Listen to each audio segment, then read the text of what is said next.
Hello, everyone, and welcome to the Financial Advisors Want to Know podcast. I'm Catherine Tindall, a CPA with Dominion Enterprise Services. We're a specialty tax and accounting firm that works for advisors for their tax strategy for their firms. In today's episode, I have Natalie Hales joining me. She boasts more than a decade of financial marketing experience on both sides of the border. She's up in Canada. I'm a US-based tax professional. But she specializes in helping advisors discover their niche, craft their positioning, and tell their stories to attract dream clients. And she has deep, unique expertise in this for advisory firms. So today's episode, we're going to be talking a lot about niching, but thanks for joining me today, Natalie. Oh, thank you for having me. I'm so excited to be here. Really appreciate it. So as a CPA firm with a niche, working with advisors, I very much appreciate the importance of having a niche, but I think for a lot of advisors that I talk to, it's not something that I encounter super commonly. So I'd love if we can just, what are some things that you've been observing, kind of general trends or things when it comes to advisors trying to discover their niche or considering niching to begin with?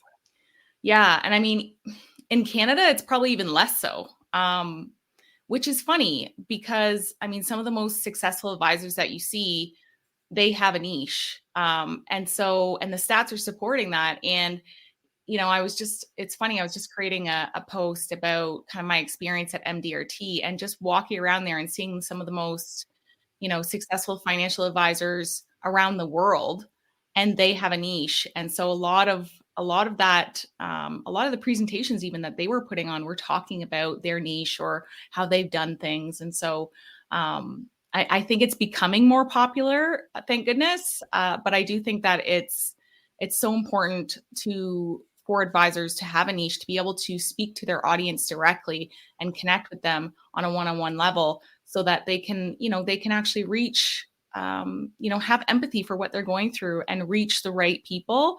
And convince them that they need a financial advisor. And I think that's in benefit to everybody. Yeah. And I think it's one of those things where, at least what I've seen from people doing this, like so many firms, like the majority of their new business comes in from referrals from existing clients. And like I've seen a lot of firms where their focus is just local service and then they just kind of service a local area. But what I've seen from some of the firms that do the niching, just in my experience, is that it really expands your reach and your target market, right? Because now you're not limited to a geographical location. Now your messaging isn't, generic. Like people can actually, like they're talking to me, instead of just, you need to do these advisory things. On the marketing side, like, have you seen pretty significant improvements firms have had from deploying this, like in making a shift from maybe a geographical approach to a more, niche focus in terms of their marketing? I think that's one of the things that's made niche marketing even more popular in the last few years is kind of everybody going through COVID, everybody getting a little bit more digital, and advisors just realizing that they aren't bound by geographic location. And so opening up that world that has allowed advisors to feel even more comfortable, because I think the number one fear that advisors have is that that there's not going to be enough, that it's not a big enough pool. And so they decide not to niche when in fact, even if they were, surprisingly, even if they were stuck to a geographic location, there are plenty of a particular type of person, as long as you have a niche and we'll go through my step process in order to define a great niche. But if you have a great niche, you're certainly able to find them. And so, but even in the last few years, just with everything getting so much more virtual, I think advisors have really realized that the group of people that they can potentially find, even if they don't have a great niche, like a well-defined niche, is massive. And so they're not so worried about it anymore. And they are realizing that they can kind of become this specialist in a particular area. And it's not only, obviously improves the bottom line, but it's easier for them, right? It's easier for their creating processes. It's easier to speak to the same type of people over and over again and target their pain points. And so they start to get some repetition and in their business, and that just allows for processes, which makes things a lot easier as well. And so the advisors who are really seeking obviously not only a great practice where they have a significant book of business, but then advisors who are looking for more stability, more processes and things like that, they're also starting to see the benefits of niching down. And so I'm excited for where it's going. Yeah, that's great. So you've got a firm that's interested in this. Let's talk about your three-step process of where do you start? Yeah. Yeah. Well, I mean, when I work with advisors, I do take them through, like, my whole process is helping them first niche down and understand exactly who they're talking to and developing a really great ideal client profile. And then helping them kind of create the branding and the messaging around that and those targeted messages that we think will resonate with that audience before then creating a marketing plan. And so that is like the niche funnel itself.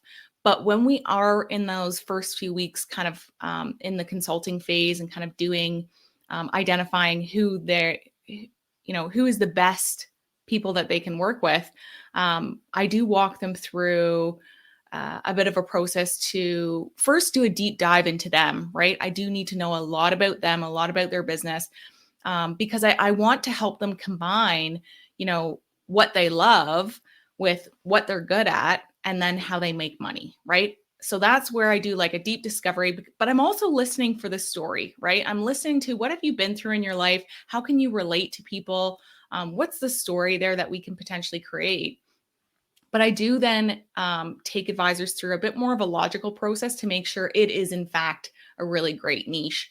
And for me, that's starting off with defining your mega market, which is a large group of people that see themselves as a group. And I feel like that's really key, right? Because if they see themselves as a group, they're going to have conferences, they're going to have magazines, you're going to be able to find them. And that's really important for your marketing. And so that's step number one, is defining your mega market, which is that larger group. And then step number two is defining that market segment. So finding a segment within that mega market that you can relate to personally, right? Because if you don't have some sort of personal connection, it's really hard to one, have empathy for what your niche is going through, but to be able to tell a really effective story. Mm-hmm. And so that's important. People want to know that you understand them before you can potentially solve their problems. And then number three is then looking at that market segment that you have and then defining a market niche. So deciding, how is it that we feel like we can dominate a very small area of this? Is it by how you do what you do, or is it some sort of psychographic or some other kind of demographic that we can slice that off even further? But essentially, we want to help you dominate a particular area. And so we'll look at, does it have a pool of 1,000 to 10,000 prospects with only 20 to 200 advisors serving that area? And so for me and my clients, that's what usually makes a really great niche. But then when we can tie that back to who they are as a person and making sure that they're going to love what they're doing day in, day out, and be able to tell a really great story about, this is my purpose and this is my why, that makes the marketing all that much more impactful. Yeah, that's great. And, I think it shows that deep alignment between the work that you're doing and that communication, because, I think so often, like, I'll see this from some advisors, I'll see like just very generic marketing that goes out. And when you don't have that deep connection with like these particular individuals are who I serve and who I'm, pouring my life into to help them, once you have that kind of connection, once the way that the marketing goes out, when you have that, like, it just makes it so much more effective. But I think just as a business owner and as a, as a technical advisor, like, it just improves your quality of life so much more too. It's like, who you're saying yes to, who you're saying no to. Mm-hmm. Do you have like maybe to give a little more, meat on the bone, like, do you have an example of like this process with a particular niche that maybe you went through with a client recently, or like a more in the weeds example for people to understand the kind of granularity you're talking about? Hey there, Catherine here. Thanks for listening to the conversation. Just wanted to explain a little more about what we do. So, I'm a CPA here with Dominion. We're a tax firm that works specifically for financial advisors as they're growing and scaling their practices to help them avoid tax waste, make the right calls, and grow practices that they love. So, if you're interested in saving more, you can DM me on LinkedIn with the word guide, and I'll send you over our guide for financial advisors to scale tax efficiently, all my top tips to unlock six-figure savings. Thanks and keep enjoying the show. Yeah. I mean, I just finished working with an advisor. He hasn't launched his brand yet. But he was thinking he might be able to work with IT professionals. He's been in IT in the past, and so was considering that as a potential niche. And he was also considering, just seniors in general and talking about retirement because he really loves delivering education, and he goes out to a lot of senior retirement homes and kind of loves doing presentations and things. So those are the two niches that he was considering until he started working with me. And then we started to talk about his story, right? And his story was massive. I mean, he had career changes, massive kind of weight loss. He had a ton of, family illnesses and deaths. And he also had his own cancer diagnosis as well. And so it was a lot to kind of look at and say, what is it about either seniors or IT that you feel like maybe you could have a personal connection to? And so we were able to find that mega market, and we could, I'm sure, find an area that within one of those that he could potentially dominate. But what was it that he felt like he could resonate with them on a personal level? And so he was having some challenges with that because he didn't actually enjoy the IT profession. And obviously he wasn't a senior himself. And so, we started talking about pivoting entirely. And this one in particular was sensitive because I said, we started talking about he's currently having cancer actually. And so he's been going through treatments for the last few years. And so we had dug into that and what that was like for him. And, he's doing a bunch of things on the side to help, the cancer community. And so we started talking about some of his passions. And I said, what if you had a niche that was more, he calls them cancer warriors. He's, all those patients, the care teams, and the survivors. What if you started helping people like yourself, or who have this family history of cancer? And so, we only came to that realization because he had told me about a client that he had, where she also had a family history of cancer, and they kind of, they got along well while, her mother was getting treatments and while he was getting treatments. And she worked with him to get her policies in place. And then a few years later, he got a call from her that she also now had cancer. And so it's what kind of spurred on him becoming more involved in the community. We started to say, what if this is your niche, right? What if it's cancer warriors and their care teams? And I mean, it just took off from there. He's so passionate about it. And so the marketing practically wrote itself. The story practically wrote itself. What he does day in, day out now, his content, he's just so passionate about kind of talking about this and helping his niche now. And so that's one example, I guess, of what you can do when you do have that, when you get to have a niche that you feel like you resonate with on a personal level. I think that's what really changes the game.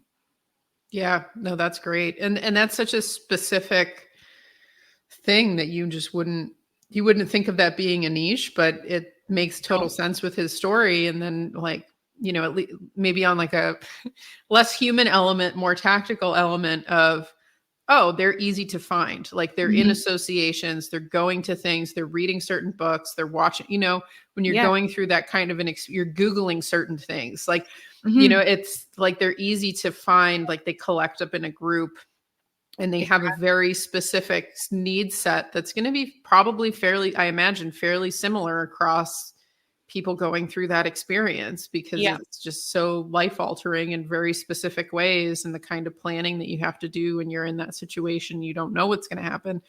Yeah. And you would just never, I would never think of that as like a niche, but it is. Yeah. That's really cool. The way that you were able to work with him and tie that human element back in, because I'm sure now his work and the passion and his ability to deliver value to that niche on the, more production, delivery of services side, I'm sure is so much stronger as well, beyond just, being I able mean, to have that passion. people are just literally opening their doors for him now. I mean, before it was like him going out and having to, really strive to have these conversations. And then, he is talking about something that he's very passionate about, that he's currently experiencing and that he has some really deep understanding of. And so especially around, getting second opinions or the right questions to ask, he's very passionate about those things. And so he talks about those a lot. So it's not just about, talking about your services all the time. It's having these kind of solid points of view and strong points of view for your niche that you can deliver. And those are the conversations that he's having now with people in senior homes who are also, experiencing long-term illnesses, but then also care teams that, doctors and nurses that are saying, come to our hospital, have a conversation with our people. Would love to let people know that you are somebody who is coming at this from the inside and your perspective. Yeah. And they trust that he can really actually help them, not just on the financial side, but on the emotional aspect side, that, and advisors know that they deal with that just as much. And so, so being able to have, your prospects understand, okay, this person has gone through it themselves. They understand it at a deeper level. I trust them. And then have that conversation about how you can help them on the financial side. Right. Or yeah, that's great. And things. Yeah. Cause that, they sense that good intent.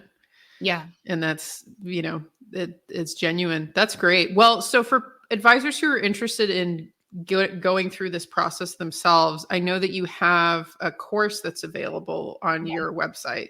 Is that a good resource for people to check out who are interested in, dialing this in for themselves? Yeah, for the people who maybe don't have the ability to work one-on-one with me in my program and are just looking to get a better understanding of their niche, I do have the digital course, The Power of Niche, up on my website, nataliehales.com.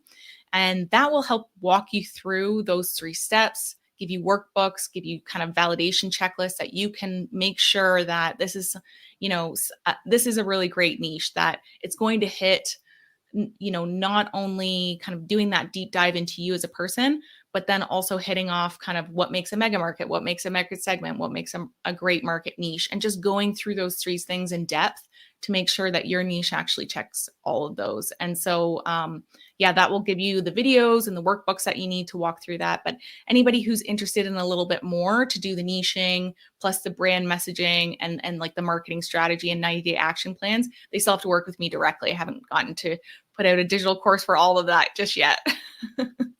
Well, we'll have you back on the show again when that stuff, is available with all the positioning, everything. But for those that are interested in connecting with Natalie, also we'll post the link near in the show notes of how to get access to the course, and then also to connect with you on LinkedIn. I know that's how we originally got connected, and that's a great place to kind of see your updates and keep up with what's going on. But as somebody I cannot speak to the profound benefits of really niching and really, having that like interpersonal connection with the clients that you work with.